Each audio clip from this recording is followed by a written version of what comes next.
Steve slowly scratched his chin as he and Larry walked up to the Hellurian library, each of them towing a levitating crate.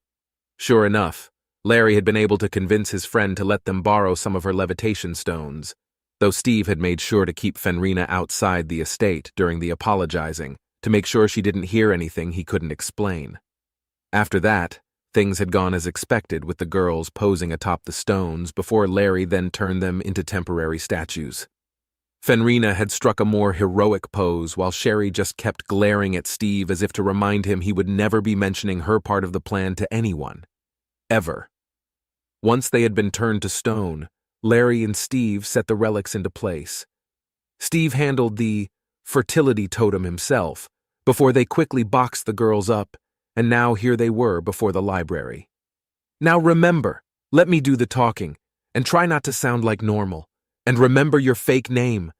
I'm telling you, no dwarf would have a name. Yeah, I know, but we're dealing with elves. Trust me. Steve insisted as they approached the side entrance. Truthfully, Steve had always been impressed by the library. Besides simply being massive, it was a very interesting blend of stone segments woven into a giant tree that they had magically grown and shaped around the rest of the structure. Most of the city was like that, a blend of stone and tree shaped together, though some elves flaunted their wealth more than others by adding on floating gardens or dancing water fountains that were upside down, for example. While the side entrance had plenty of elven guards standing around, none of them looked particularly interested in Steve or Larry. Even so, Steve felt a bit of tension building in him, as he wondered if he was going to have to fight his way through the library. He hoped that wouldn't happen since he wanted this to be as smooth and non-violent as possible, but he did have a mission to complete, so if push came to shove, he'd start tossing spells around if need be. They guided the floating crates up the steps towards the entrance, then before coming to a stop before two guards talking to each other in front of the door. When Steve got close, he could hear them speaking in Elven about some sort of party. I'm telling you, it was such a travesty. She had trispiced rainbow fish. You're kidding. Those haven't been in vogue for a century. She's totally out of it. The other replied with a soft scoff as Steve and Larry just stood before them. It's almost like she was being as cliché as possible, as if she relished the idea of doing things in such an old style. They didn't seem to be stopping anytime soon, so Steve cleared his throat loudly for a moment. The guards looked at him for a moment and then just resumed their conversation. Plus, half her fountains didn't dance. I don't know why she even bothered. Maybe she's trying to make some sort of statement, like a giant performance piece. All she was saying is that she's out of touch and has no idea what's going on in the city these days. Steve glared at the two elves before he began to start snorting and coughing a bit as he worked up all the snot and spit he could, making the process as loud and disgusting sounding as possible, before the two guards just stared at him until he finally stopped making noise. What? Human, what do you want? The guard finally asked in common, before Stephen hocked the loogie on the ground between them, making them back up hastily. Disgusting little hairy apes, the other guard said in Elven, likely assuming Steve didn't know it. We're here to deliver some statues to the vault. He slapped the crate behind him then. A human? The left guard asked, obviously not buying it. We were hired by Lord Thundersparkle. He pulled the unicorn sigil from a pocket and flashed it at them. The guards looked between one another for a moment, seeming surprised. Fine, then follow us. They sighed as they turned to escort Steve and Larry up the stairs and into the structure. There were even more guards inside as well, along with some magical constructs. They weren't as impressive as the ones at Arbutus, and they were made of wood, but Steve didn't want to start a fight here if he could avoid it. He might not win if he did. The guard spoke in Elven once more to an official in a rather fancy dress. Steve frowned as he focused on the official. Why was she wearing a nice dress? It looked more appropriate for a fancy event than normal work. What's this, then? We're very busy preparing for some important delegates. I don't have time to deal with laborers, the elf said as she approached, twisting her head about several times, as if trying to make the perfect hair flip, but she couldn't quite master it. We're adventurers, ma'am. I'm Nick the Knife, and this is my associate. He looked at Larry, who was staring up at the woman, and while Steve hated the gods, he was tempted to pray that the dwarf didn't try to seduce her. Well, baby, He coughed then and changed the pitch of his voice. Ah, battle-axe shin-kicker. Steve watched the dwarf squirm a little, likely figuring such a ridiculous name would surely be suspicious. But the official just grunted and reached up to fling her long blonde hair back yet again. Ugh! Such barbaric people with such barbaric names. For a moment Steve thought she must have meant to say that in Elven, but messed up and said it in Common, but instead she just pointed at him. So you, barbarian? Why do you have a book on your belt? Brought something for us to copy? Steve blinked and looked down at his spell book, which he realized he'd totally forgotten to hide. No, it's a book, he said as he began to stall. Yes, brilliant observation, idiot. What's the book about? It's a book. Got soft pages, you know? He then mimed out a wiping motion as the official thought about that for a moment and let out a groan. Ew, filthy, disgusting humans! Whatever, open the crates, I need to verify the contents. He looked over at Larry for a moment and then stepped up to the first crate, pulling a crowbar from his belt to carefully open the front of the crate just enough for her to see inside. Interesting. Werewolf with a gold necklace of some sort? I assume the necklace is all that's important. Probably destroy the statue and put it on something more civilized. I can sense the power, though. Next. Steve stepped over to open the other, while Larry carefully hammered the first crate shut again with his battle hammer. This time, as Larry cracked it open and the light reflected off the fertility totem, the official gasped heavily, hands going to her mouth as the reflected rays of gold shined across her face. Lol, look at it! The menacing demonic pose, the fine gem work and goldsmithing, it's amazing! I've never seen anything like it! Where did you get this? Vault of King Humana, he replied, but as she started to reach forward into the crate, he slapped her hand away. Look, lady, I'm here to get this into the vault, not let you fondle the goods, so until we get this stored and signed for no touchy-touchy. The official glared at him as she rubbed her hand before sticking her nose in the air then. Fine, you sordid little monkey. Bring them this way. I'll lead you to the vault personally. The guards looked a bit surprised as one of them spoke to her in Elven. But ma'am, the director will be here at any minute. Oh, that old bat is always hours late just to make a point. She huffed back in Common and waved her hand in the face of the guard to make him back up out of her way. Larry and Steve picked up the ropes attached to their crates then as they towed them along after her further into the library after the official. This is the world's largest library and second largest magic repository. If either of you morons could read, you'd find every possible book here you could ever desire to read. Steve wondered what it was about elves that made them so insufferable when in their home cities. Then again, he was aware that in Elven there were no less than 23 different words for the purity of one's elven blood. And that was just for the pure elves. They had even more for those who had mixed blood. Ignoring the official a little, he looked around as they walked down into the basement of the library and away from the main rooms. Down here there were still massive bookshelves, but the scrolls and tomes down here looked to be in disrepair, and he could see bookbinding stations and all sorts of desks, likely dedicated to experts to repair them. But it was empty right now. Expecting someone important? He asked, then having heard them mention the director but only in Elven, so he had to pretend he didn't know. Yes, the library director is coming here to inspect it. So we need to get you two in and out as quickly as possible so your smell doesn't have to off in her nostrils as it does mine. Steve wanted to angrily retort about smelling like fresh-cut flowers, but settled with just growling. Despite the official being demeaning and annoying, things had actually gone very well so far. Soon they were in stone halls with tapestries and banners hung along the walls. He recognized some of them from bits of Elven history, but others he had no knowledge of. It took them a good half-hour of walking to make it to a large open room with 6 guards posted around 3 large vault doors. He could tell just by looking at the runes carved into the sides that the main vault was directly ahead of them, and the protective wards were very serious. He just had to hope the sack of holding he carried in his pack didn't set anything off when they entered. Some new artifacts for the vault, the official said simply as she approached. The guards nodded and didn't even check anything or wait for a code word. Sloppy, Steve thought to himself as they opened the door for them to step inside. Steve had never seen the vaults in Arbitus since he wasn't an instructor, but he figured they had to look something like this. Before them stretched out a hall filled with rare and powerful artifacts and tomes from around Talaron.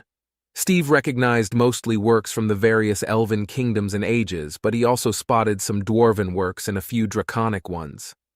There were swords, bows, staves, and plenty of robes and dresses that he figured must be loaded with magic powers. However, Steve was more focused on the shelves lining the walls that were stuffed to overflowing with scrolls and books.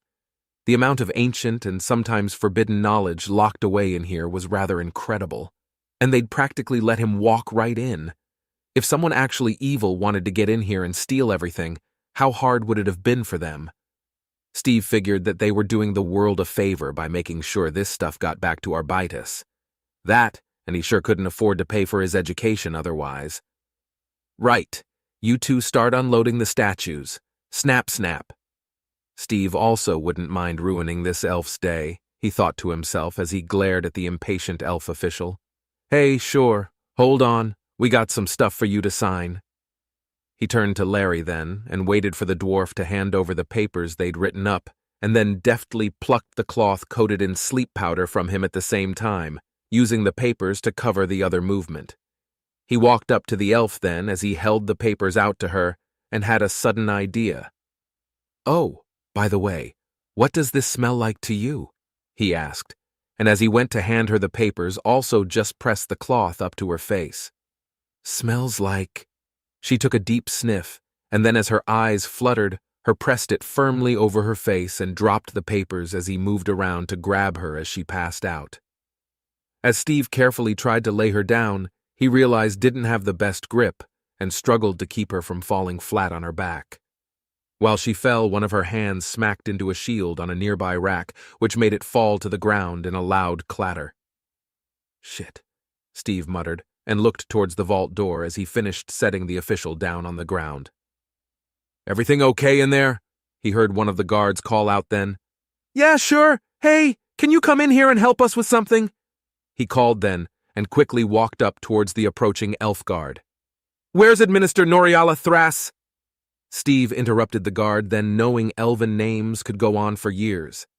She's in the back. She's acting all strange. All I did was ask her what this smelled like.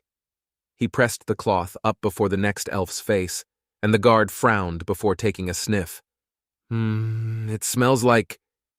This time when the elf went weak, he fell forward, and with his armor on, Steve didn't even try to catch him, letting the guard fall to the floor in a crash as his sword and shield went skidding across the floor. Hey, buddy! Come in here quick, your friend passed out! Steve called out then as the next guard came rushing in. Steve was crouched over the passed-out guard, trying to turn him over. What happened? He asked as Steve quickly pulled his shirt up a bit to cover his mouth and coughed as he did. I don't know. He mentioned something about a gas or spell or something. Here, use this to cover your mouth. He tossed the cloth up to the next guard, who quickly used it to cover his mouth. Then Steve just watched him for a few seconds before the second guard also went weak and then fell over to the ground. Steve stood up then and looked over at Larry with a smile. I cannot believe that worked, the dwarf muttered in surprise before Steve laughed. I know, right? He looked between the two sleeping guards and shrugged. What about the other 4 guards outside? Larry asked then. I've got an idea. Larry smiled as he stepped up to the partially open vault door, carefully peering out to see that the other guards were starting to head his way. He quietly grabbed some components from his pouches and then let out a cry as he mixed them together. Ooh, no! They've released some sort of ancient deadly gas! Get out of here! When he was finished mixing the ingredients in his hands, he muttered the words quickly, and a thick green fog began to shoot out from his hands into the chamber beyond. Get out! Get out while you still can! He shouted, and then pulled a vial from another pouch and tossed it out into the chamber floor. As it cracked open, a rancid sulfuric smell quickly filled the air, and he could hear the guards gasping out and coughing as they turned and ran. "'Kay, that should keep them out," he mentioned as he gripped the vault door, pulling it closed to keep the stink bomb smell and fog outside. When he turned back, Larry was already opening Sherry's crate. As the light hit the fertility totem inside, the gold rays covered the dwarf's face, and he paused. By the goddess, look at it. 'Tis surely a work of her loving craft. Such virility, such power, such a big gold. Damn it, Larry, stop looking at my girlfriend's dick and put it back in the case already, Steve growled out as the dwarf finally stopped staring and reached in, unfastening the strap-on and setting it back into the wood box Duskmaw had given it to them, in which Steve had left at Sherry's feet inside the crate. With that done, the dwarf began to cast the spell to turn her back to flesh, while Steve opened up Fenrina's crate. Ugh, I taste dirt, he heard Sherry say, which was a good sign, as he popped the front of Fenrina's crate so Larry could revive her too. Yeah, a side effect of being turned to stone. He moved away from Fenrina then, letting Larry handle that as he pulled the sack of holding from his pack and shook it out, opening it up as wide as he could as he began to grab things from tables and just shove them into the magical container. Sherry, get over here and hold the bag open so we can just shovel things into it. As he called out, the half-demon quickly moved over to hold onto the sack of holding, then letting him start stuffing inside everything he could grab. Everything go okay? She asked, noticing the 3 unconscious elves. I scared off the other guards with my fart bomb should buy us enough time, he said as he tried to figure out how to position a shield to fit into the sack. Oh, you were eating dried fruit again? She asked as she shook open the magical bag to help him fit the shield into it. Larry was grabbing armfuls of books to bring over as well while Fenrina stretched. What? No, not me, He glared at her, then wondering if she was mocking him or not. Oh, you mean your vial thing? Yes, very stinky. Good work. Steve just watched her a little longer, unsure if she was being sincere or not. What? She finally asked as he watched her. Never mind. He shook his head and called out. Fenrina, grab those sets of armor and bring them over here, he called out. Right. The werehusky nodded and put away her own sword and shield as she began to rush over to drag the armor to the sack as they stuffed everything inside. It took them a good 10 minutes to stuff everything they could easily grab into the sack, but they came to another smaller vault of sorts at the back that had been hidden behind a tapestry of the founding of Heluria. Shit, I didn't know there would be a secondary vault. Larry, check the rest of the walls. Sherry, see if you can melt the hinges. I'm going to try the mechanical solution. He pulled a set of tools from his harness then, as he knelt down beside the vault, starting to check the lock mechanism as Sherry frowned. When did you learn how to crack open vaults? You know, for a mage, you act like a rogue more often than I'd ever expected.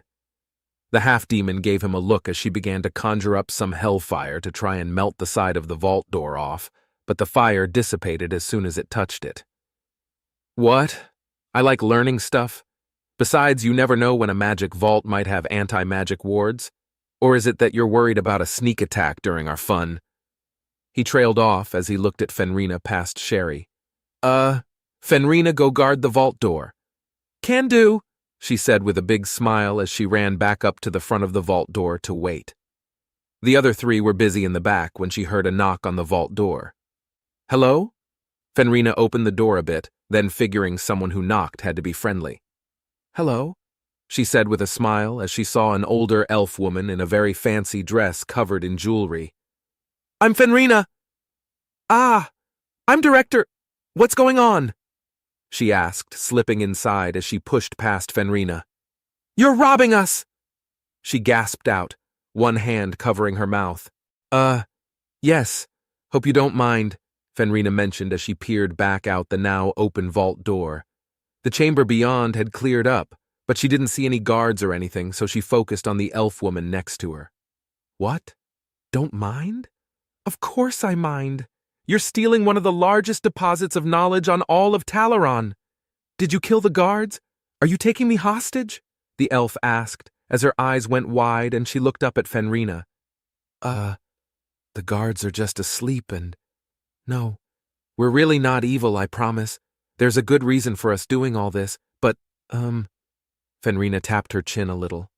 I forget what it is. Steve, she called out. "Kinda busy, Fenrina," she heard him call back. "Never mind then, I'll ask later," Fenrina shouted back before smiling at the director again. "We're not violent." "Ooh, but the library is ruined. We're not covered against theft. Ooh, how did you get past the wards? There's enough magic in here that we could have held out against a demonic invasion." Fenrina blinked and then shrugged as the director asked that.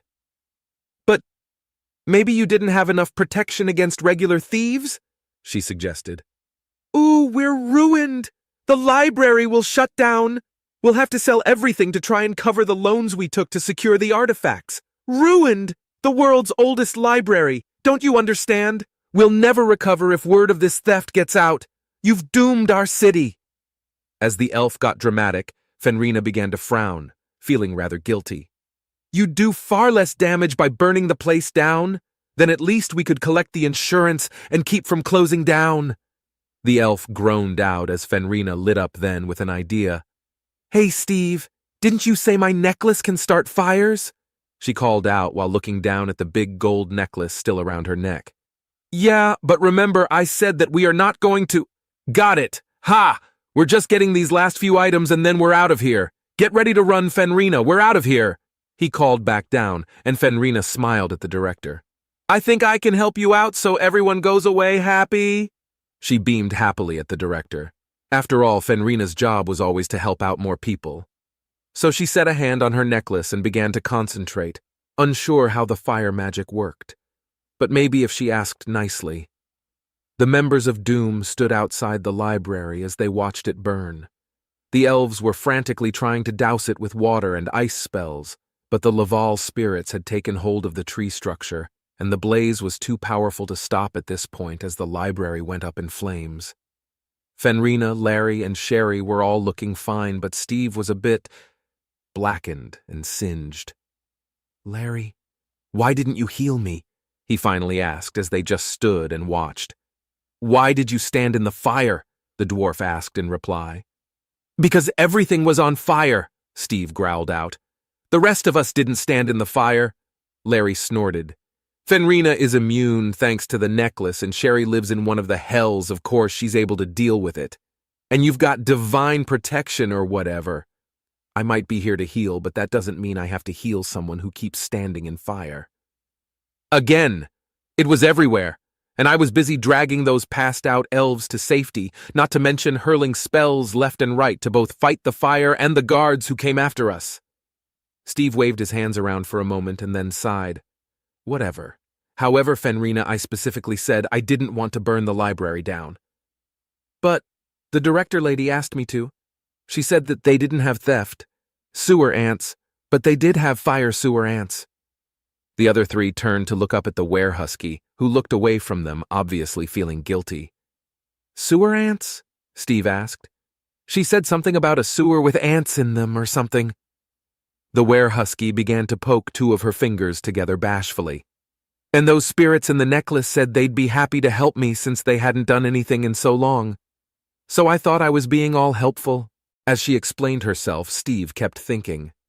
"Insurance?" he finally asked, and Fenrina nodded. "The director of the library asked you to burn down her own library for the insurance money?" he cried out. "I'm going to get blamed for this. You all know that, right? Gods! Wait, no, fuck them!" Sherry smacked his arm then and glared at him as he remembered he was supposed to cut down on swearing around Fenrina. "Just expletive, cursing, cuss word swearing. Ah!" He let out cry at the end as he tossed his hands in the air. The group then stood there in silence while watching the library burn before them a while longer. "Well, what's done is done. Let's go home," Steve said with a sigh as he began to conjure up a portal for them. Once they'd got back to Orbitus, Steve had gotten cleaned up so he looked far less burnt. Sherry went to take the fertility totem back to Duskmaw, and Larry was giving Fenrina a crash course in dealing with lava spirits in case she ever needed to use her necklace again.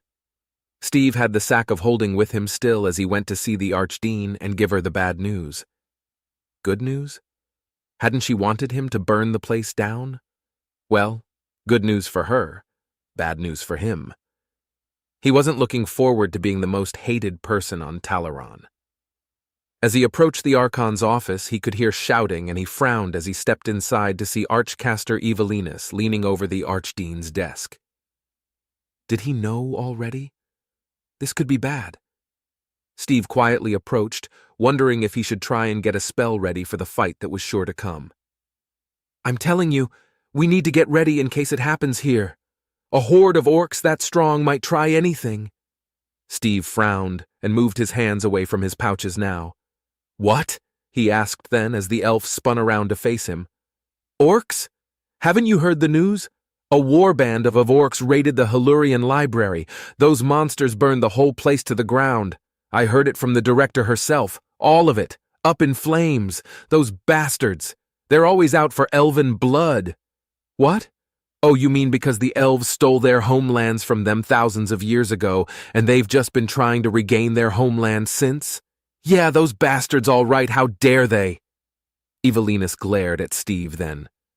You know they say the orcs were well organized. Don't think I don't know your people use orcs in your army.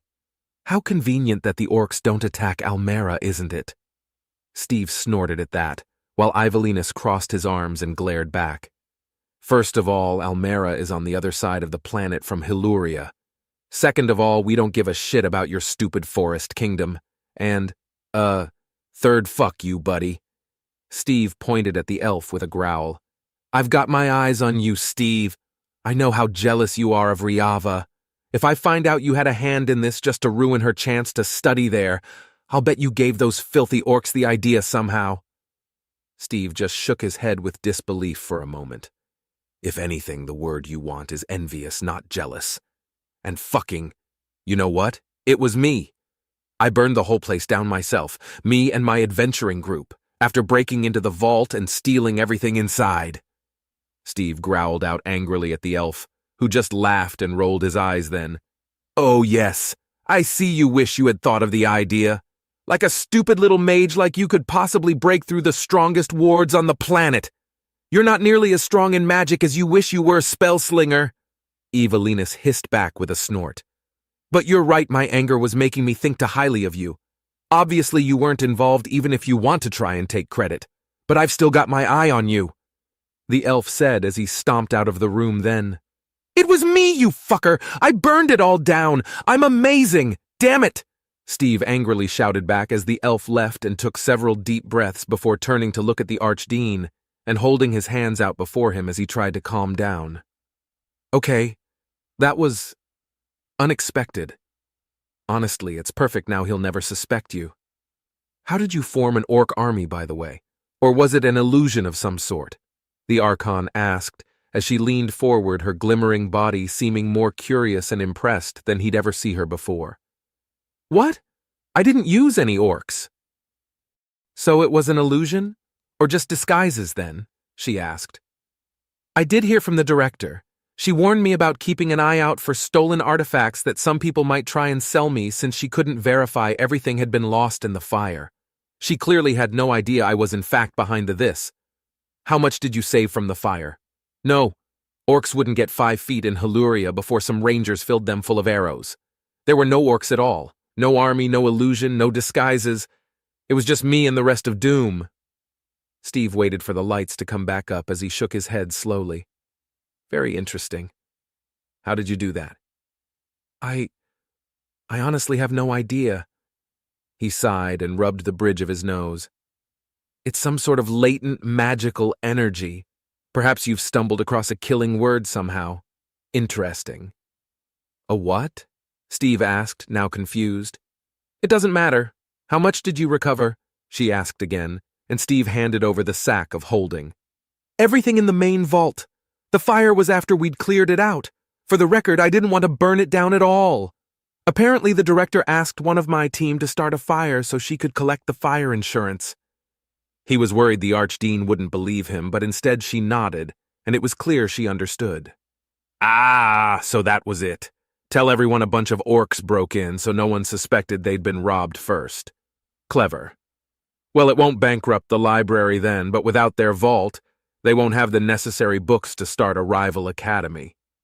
The Archon nodded as she set the sack down on her desk and looked back up at Steve. Good job, Spellslinger. Maybe you're a good mage after all. Thanks. Steve felt like he should be sort of insulted, but instead he just grinned, filled with pride at the Archdean's remark.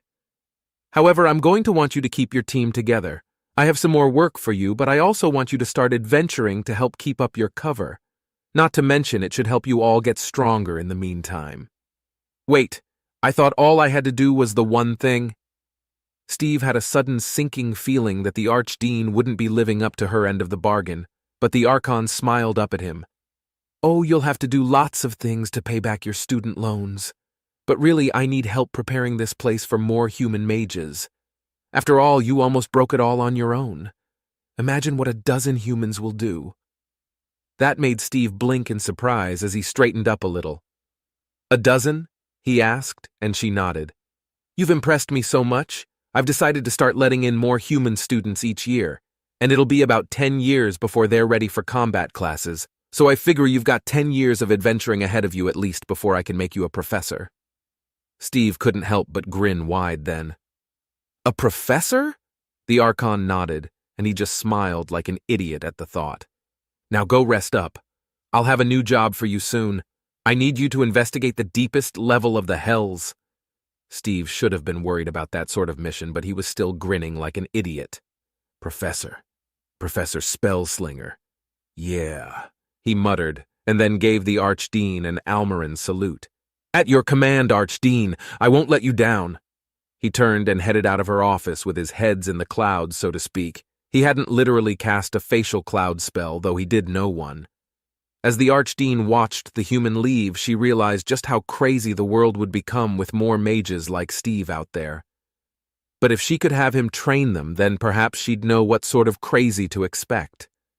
She only hoped the world could survive it. Even so, despite Steve not being blamed for the destruction of the library, many elven conspiracy theorists would continue to blame Almera for the act, and elven nations around the globe cracked down further on orcs near their territory.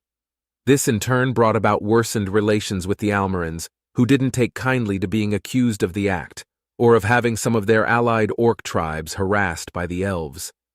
So Steve had no idea right now, but he'd set about the events that would bring about one of his most important quests, and another major historical event that would change and shape Talaron for centuries to follow. But that is a story for another time.